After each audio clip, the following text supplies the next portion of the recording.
วัสดีครับผมสกายนะครับโอ้โหบอกเลยครับว่าห่างเหินกันไปนานเลยนะครับกับการวาดมหาศึกคนชนเทพนะก็ล่าสุดที่ผมได้ดูนี่ก็คือตอนที่พระพุทธเจ้านี่บวกกับเทพแห่งโชคลาภมั้งหลังจากจบศึกนั้นนี่ผมก็ไม่ได้ตามอีกเลยนะโอ้โหหลายปีเลยเนี่ยอ่าแล้วคราวนี้นี่ผมก็จะมาวาดต่อนะแต่ผมว่าผมไม่สามารถที่จะวาดจินซีฮ่องเต้แบบคนเหมือนได้นะเพราะว่าผมเป็นสายการ์ตูนนะฉะนั้นผมก็เลยจะมาวาดจินซีฮ่องเต้ในมหาศึกคนชนเทพแทนแล้วกันนะครับนี่ก็ในเมื่อไม่ได้วาดมานานก็ลองมาฝึกวาดกันต่อครับนะสำหรับเจ้าตัวจินซีฮ่องเต้ในมหาศึกคนชนเทพก็จะมีลักษณะที่แบบโหมันปิดตรงหน้าตาเนี่ยเออซึ่งผมก็ไม่ได้ดูนะตอนนี้ก็ยังไม่ได้ดูนะว่ามันเป็นยังไงนะมีความสามารถอะไรบ้างก็ยังไม่ได้ตามเลยนะ ก็อย่างว่านะหลังจากจบศึกของพระพุทธเจ้าไปนี่ก็ไม่ได้ดูเลยนะหลายปีแล้วเนี่ยลืมไปแล้วนะว่ามันไปถึงไหนแล้วนะ แต่ดูโอ้โหแต่ดูดีเทลของจินซีฮ่องเต้นี่รู้สึกว่าดีเทลเต็มเลยนะแล้วก็มาในสภาพแบบวัยหนุ่มด้วยนะตรงนี้คือรูจมูกนะครับแบบนี้เลยแล้วก็วาดปากนี่คางก็จะเหลี่ยมๆนิดนึงนะครับแต่รู้สึกเหมือนกับมันจะยิ้มกระยิมไปหน่อยเดี๋ยวเถิบลงมาข้างล่างนิดนึงดีกว่าวาดผ้าปิดตานี่ลงมานิดนึงขยับลงมาหน่อยคือมันจะปิดเยอะเหมือนกันนะก็ไม่รู้มันมองเห็นตรงไหนอะนะ เนี่ยประมาณนี้นี่แล้วก็วาดปากดูเข้มขึ้นเยอะนี่ก็ประมาณนี้แหละเดี๋ยวเอาปากใหม่เอาใหม่คือเนื่องจากว่ามันไม่ได้วาดตาให้เห็นนะฉะนั้นก็จะวาดแบบให้ปากมันดูดีหน่อยเพราะว่าใบหน้าโดยรวมๆนี่ต้องดูเท่นะเพราะว่าตัวนี้มันปิดตาอยู่ทำให้เรามองไม่เห็นความเฟี้ยวของเขานะฉะนั้นเราก็ต้องวาดส่วนอื่นที่อยู่บนใบหน้าให้มันแบบดูดีหน่อยแล้วตรงนี้คือเหมือนเป็นรอยนะรอยอะไรไม่รู้นะเหมือนเป็นรอยสักหรือรอยตะขาบรอยอะไรสักอย่างนะติดตรงแก้มแล้วนี่คือโครงของทรงผมนะประมาณนี้คือทรงผมของจินซีวัยหนุ่มก็จะแบบสั้นๆหน่อยนะนี่แล้วก็ปล่อยค่อยๆเติมนะทีละเส้นนี่ค่อยๆสร้างทีละเส้นนะใจเย็นแสกข้างนิดนึงแล้วก็เติมส่วนกลางกระหม่อมไปริ้วไปอย่างเงี้ยตรงไหนที่ผมลืมดีเทลของจินซีฮ่องเต้ไปเพื่อนๆก็สามารถไปหาเติมได้เลยนะในเวอร์ชั่นของมังงะกับอนิเมะนี่ไม่เหมือนกันเลยนะอนิเมะนี่มันจะลดทอนรายละเอียดลงนะส่วนของเวอร์ชันมังงะนี่คือรายละเอียดดีเทลจัดเต็มนะซึ่งส่วนผมจะวาดนี่คือผมจะบวกผสมทั้ง2แบบนะเป็นสไตล์เวอร์ชันสกายแทนนะ พูดง่ายก็คือวาดตามที่ผมพอไหวนะก็คือสายลวกนะครับไม่ต้องละเอียดมากนะแบบพอดูได้คล้ายๆก็พอแล้วครับนี่ตรงผ้าปิดตาก็จะมีจะเรียกว่าอะไรเดียเป็นรอยเป็นลายอะไรประมาณเนี้ยซึ่งลายอะไรก็ไม่รู้นะเดี๋ยวผมก็วาดไปนะแบบเนี้ยก็ถามว่าผมขึ้นลายอย่างนี้ทำไมนะคือจริงๆผมขึ้นมั่วนะ เอาเวลาวาดเราก็ต้องวาดให้มันสนุกนะไม่ต้องวาดให้มันซีเรียสนะไม่ต้องเจาะจงว่ามันจะเหมือนหรือเปล่านะเพราะว่าผมบอกเลยนะผมวาดไม่เหมือนหรอกนะผมยอมรับไปเลยว่าผมวาดไม่เหมือนนะครับผมจะพยายามวาดให้มันคล้ายแล้วตรงนี้คือต้มหูนะดีเทลต้มหูผมก็มั่วนะไม่รู้ว่าคืออะไรนะแต่มันเหมือนเป็นผู้อ่ะเนี่ยประมาณนี้นะครับคือเวลาหาข้อมูลของผมไม่ค่อยมีนะค่อนข้างจะน้อยนะ แค่มีเวลามาวาดรูปเยอะๆก็ถือว่าสุดแล้วจะมานั่งหาดีเทลข้อมูลนี่ผมว่าโอ้โหเหนื่อยใช่ย่อยนะแล้วนี่คือผ้าผูกตานะก็จะมีแบบย้อยๆมาหน่อยก็พยายามทำให้มันดูริ้วๆสวยๆนะจะริ้วยังไงให้สวยก็คือให้มันยับไปยับมาแบบนี้นะครับโค้งๆไปนี่แล้วก็ได้ใบหน้าส่วนหัวของจินซีฮ่องเต้แล้วก็คอประมาณนึงอย่างนี้มันจะดูเป็นวัยรุ่นหน่อยนะแล้วก็นี่เส้นไหปลาล่างมาเป็นโครงอนาโตมีนะครับนี่คืออนาโตมีอนาถานะครับนี่วาดเป็นกล่องสี่เหลี่ยมเลยง่ายดีนะแบบนี้เลยแล้วนี่คือเส้นเอว กางเกงในอยู่นี่แล้วก็ขายืนตรงๆเลยครับแบบนี้นี่ขาพอเราได้ขาก็มีแขนแขนข้างหนึ่งของจินซีตรงนี้นี่ผมจะให้มันแบบอยู่ข้างในนะแล้วอีกข้างหนึ่งก็ตรงนี้เลยตรงนี้คือมือโชว์นิ้วเล็บไม่รู้ว่ามีท่าไม่ตายเกี่ยวกับเล็บหรือเปล่านะเพราะว่ารู้สึกว่านิ้วมือมันจะใส่เล็บยาวๆเหมือนนิ้วเลยอ่ะนี่โชว์นิ้วนี่คือแขนท่อนล่างนี่เราวาดเป็นโครงก่อนนะการที่เรามีโครงมันทำให้เราแบบร่างตัวอนาโตมีได้ค่อนข้างจะดูดีที่สุดอ่ะเนี่ยพอเราร่างอนาโตมีเสร็จเรียบร้อยแล้วก็ทำการขึ้นเลยนะนี่ขึ้นรูปนี่ไหปลาร้าก็มีหัวไหล่เอามือก่อนดีกว่าครับเพราะว่ามือมันน่าจะบังทุกส่วนนะจะได้ไม่ต้องไปวาดให้มันทับมือก็วาดมือก่อนเลยนี่มันจะใส่ถุงมือหน่อยด้วยนี่นิ้วชี้ก็จะติดเล็บนะนี่เล็บยาวเป็นนิ้วเลยนี่วาดให้มันดูแหลมๆยาวๆกว่านิ้วอื่นเลยนะนิ้วกลางนิ้วนางอยู่นี่นิ้วก้อยนิ้วชี้กับนิ้วกลางจะใส่เล็บนิ้วเขมือบนี่แล้วก็มีถุงมือพาดตรงนี้ถุงมือมันก็จะใส่แค่เฉพาะตรงช่วงกลางนิ้วชี้กับนิ้วกลางเท่านั้นนะครับแล้วก็มีเล็บเป็นปลอกใส่ไปนี่ประมาณนี้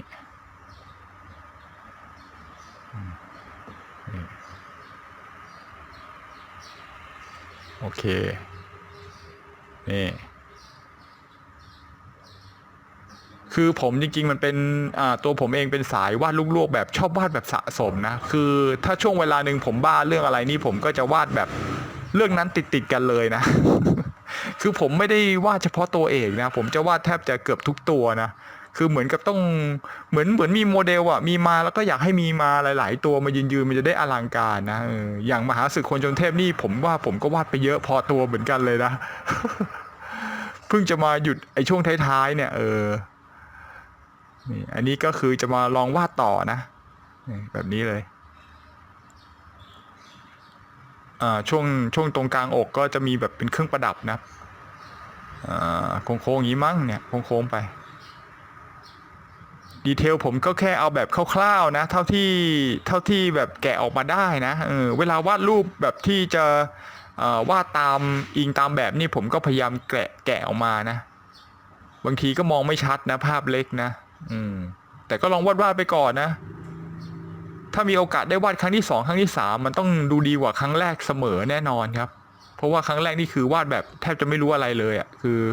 ใส่ไปก่อนนะนี่ผมก็ใส่ไปก่อนถูกผิดที่เหลือค่อยว่ากันนะ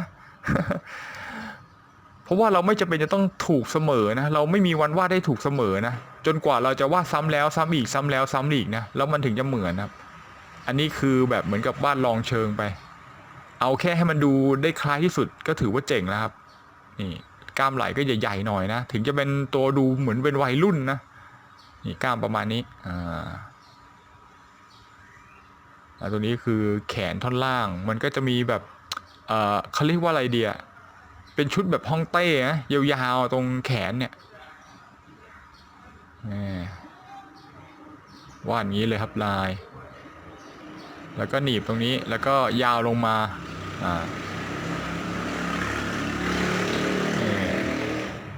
ตัวนี้อาจจะมีดีเทลที่ค่อนข้างจะสับสนแล้วดูลุงลังนะผมก็พยายามลากเส้นเดียวให้มันจบไปเลยนะนี่ให้แบบเพื่อนๆถ้าจะวาดตามก็จะดูรู้เรื่องนะนี่เนื่องจากตัวนี้นี่ผมต้องวาดแบบเต็ม A4 เลยนะให้มันสอดคล้องกับมหาศึกคนชนเทพตัวอื่นที่ผมเคยวาดเอาไว้นะก็คือเต็ม A4 เลยพูดง่ายไอ้ตัวนี้นี่ก็ค่อนข้างจะเปลืองสีไม้แน่นอน หนีไม่พ้นเลยครับนี่เดี๋ยวเอียงมานิดนึงนะเนี่ยเอียงแขนผมจะให้แขนมันเอียงมาด้านข้างนิดนึงนะเมื่อกี้มันตรงไปนี่ชุดมันจะเปิดหัวไหล่นะแล้วตรงนี้ก็จะเป็นแบบแขนท่อนล่างเป็นเหมือนผ้าคลุมเนี่ยแบบเนี้ย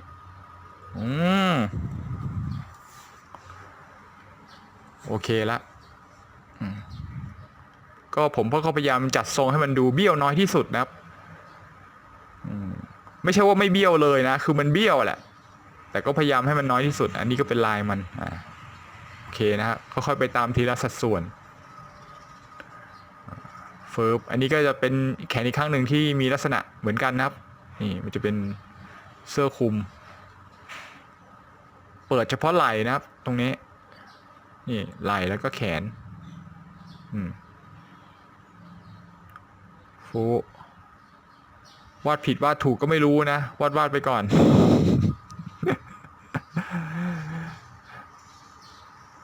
นี่ประมาณนี้แล้วก็เดินลายมันจะเป็นแบบเนี้ยขีดเป็นเนี่ยจะเรียกว่าอะไรดีอะเนี่ย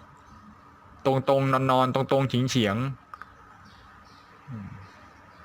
นี่แล้วแขนก็อยู่ในซอกนี้นะฉะนั้นตรงนี้ก็จะไม่โชว์มือออกมาเดี๋ยวนะ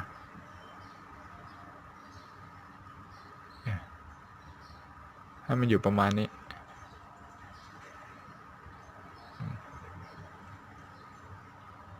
โอเคคร่าวๆนะแบบเนี้ย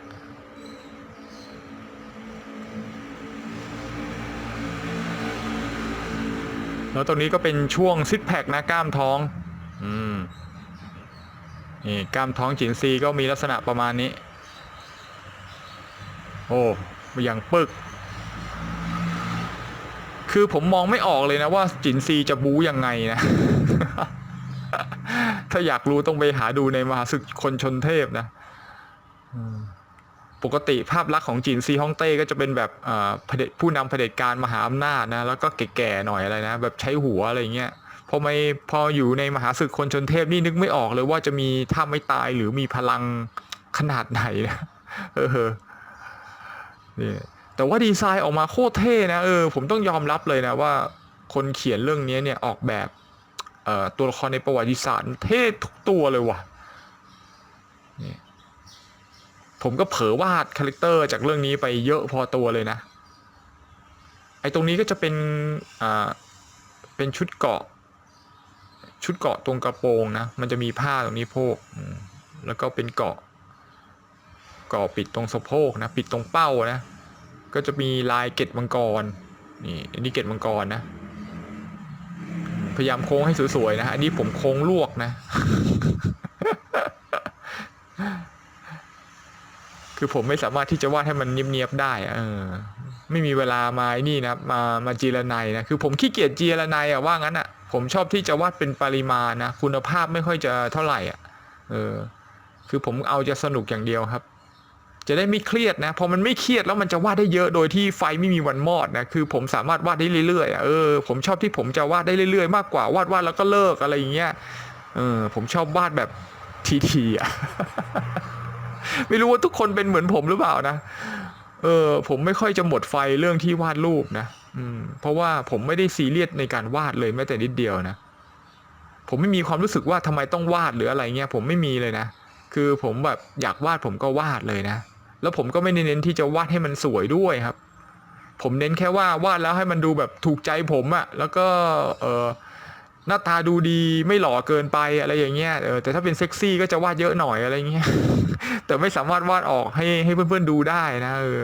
เพราะว่ามันอาจจะเถื่อนจัดนะ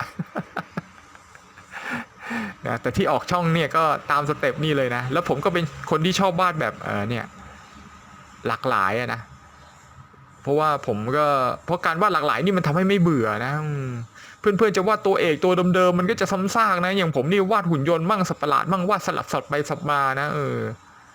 แต่หุ่นยนต์นี่อาจจะไม่ได้ลงช่องเท่าไหร่นะเพราะว่ามันใช้เวลานานนะพอมันใช้เวลานานมันก็แบบมันต้องหาเวลาว่างจริงๆที่จะมาถ่ายยาวๆได้นะอันไหนที่เป็นตัวชอบผมก็จะลวกเลยนะเนี่ยรั่วๆเลย ยิ่งชอบยิ่งรั่ว อันนี้ก็คือเกาะของหัวเข่านะครับมันจะมีแบบผ้าอย่างเงี้ยเนี่ยคนดีไซเนอร์ชุดเชิ้ตอะไรพวกเนี้ยผมก็แบบก็ทึ่งเหมือนกันนะว่าเขาจะออกแบบยังไงให้มันดูเท่วะเนี่ยดูเท่ไม่เหมือนใครออกแบบมาแล้วก็ดูดีนะ ประมาณเนี้ยแบบมันจะออกเหมือนกับสามก๊กอะถ้าพูดจริงนะเหมือนกับชุดออกรบในสามก๊กเลยอะเนี่ยจินซีฮ่องเต้ใส่อะเนี่ยแล้วมันออกแบบล้ำๆด้วยนะแบบล้ำสมัยด้วยอะเนี่ยหัวไหล่ให้มันเท่ากันนะครับไม่ใช่หัวไหล่เดี๋ยวหัวเข่าหัวเข่าให้มันเท่ากันนี่ที่รัดแล้วก็มีผ้าโพกมันต้องอยู่ตรงนี้ดินี่ดูตำแหน่งให้ดีๆนะบางทีเราก็เผลอตรงนั้นก็จัดไปอันนี้ผมใส่เร็วๆเลยนะเพราะมันไม่ค่อยมีอะไรมันเป็นผ้าเพื่อนๆก็สามารถที่จะไปวาดผ้าให้มันปิวตามที่เราต้องการได้ครับอันนี้คือขาท่อนล่างละเนี่ยผ้าก็ปิวมั่วๆนี่ผมวาดมั่วนะที่เร็วๆนี่คือผมมั่วนะเพราะถ้าไม่มั่วคงไม่เร็วอ่ะ ไม่เร็วนะรวดเร็วนะไม่ใช่เร็วนะครับเดี๋ยวเร็วนี่ไปกันใหญ่เลยฮะ อันนี้ก็จะเป็นลายน่องขางเกงนะลายอะไรก็ไม่รู้นะก็ใส่ไปประมาณเนี้ยนี่ขีดมาโจ๊กไปสองข้างเหมือนกันเลยครับทะแยงมาเป็นตัว Y ขีดลงมาอย่างนี้แล้วก็ตรงนี้โอเคก็คล้ายๆกันแล้วนะเนี่ยประมาณเนี้ยพอดูได้เสร็จแล้วก็มาเติมผ้าคลุมฟืบ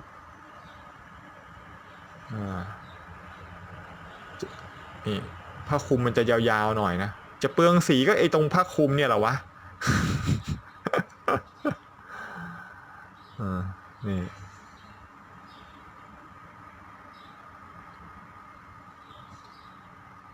โอเค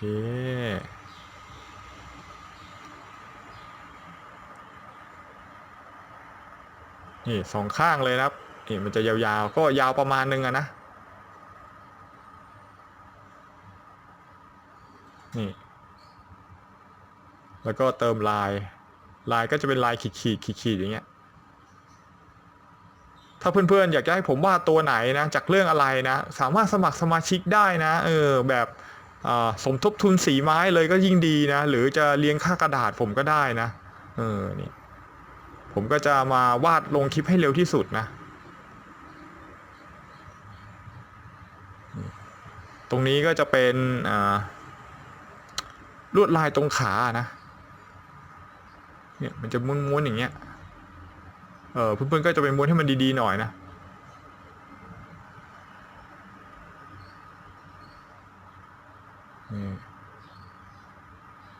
ประมาณนี้ครับ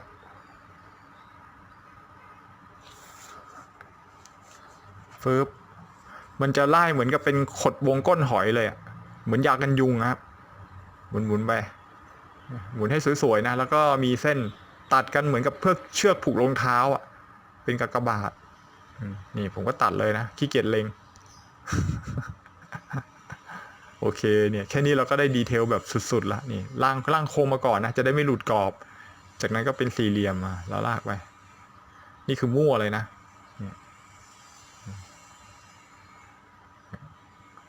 ตามนี้เลยนะที่มันต้องมั่วเพราะว่ามันเป็นจุดที่มองต่ำแล้วครับพอมันมองต่ำแล้วนี่เราก็ไม่จำเป็นจะต้องไปทำดีเทลให้มันแบบโอ้โหสวยเวอร์นะเพราะเราวาดเล่นๆนะจำไว้เลยนะที่วาดอยู่นี่คือฝึกวาดเล่นๆนะไม่ใช่แบบวาดเอาจริงหรือเอาไปทำไปขายหรืออะไรประมาณนี้นะนี่คือวาดแบบเหมือนวาดในสมุดเรียนนะเนี่ยเป็นการฝึกวาด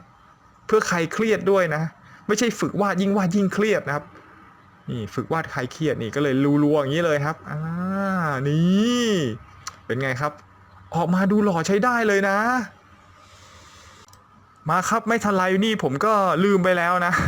ว่ามันจะต้องมีมีลายครับมีลายของเสื้อนะเป็นลายมังกรผมก็วาดมังกรดักบอลเลยแล้วกันเพื่อนๆจะไปวาดลายอะไรก็ได้นะเนี่ยวาดลายไป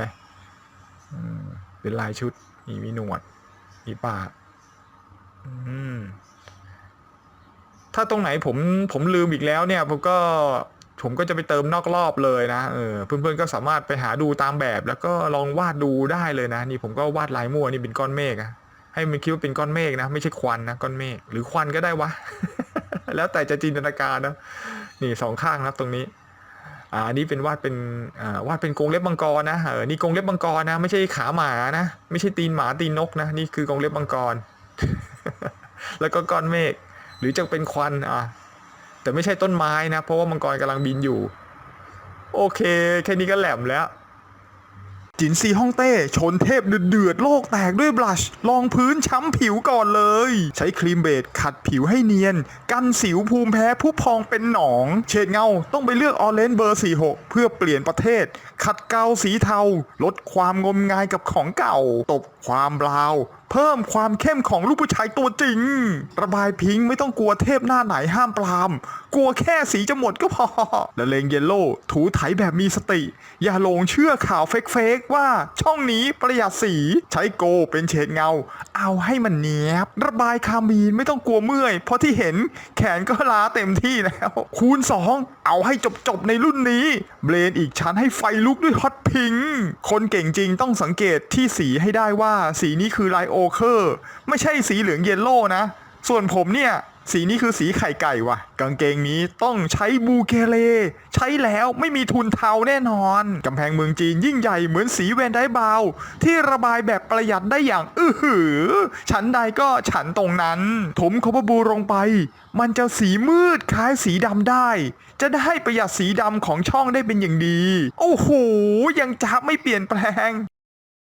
เพื่อนๆน้องๆตอนนี้สามารถสนับสนุนช่องวาดการ์ตูนประหยัดสีไม้ได้นะครับเมื่อสีไม้หมดเมื่อไหร่ก็จะได้มีเติมใหม่ทันทีกดสมัครได้เลย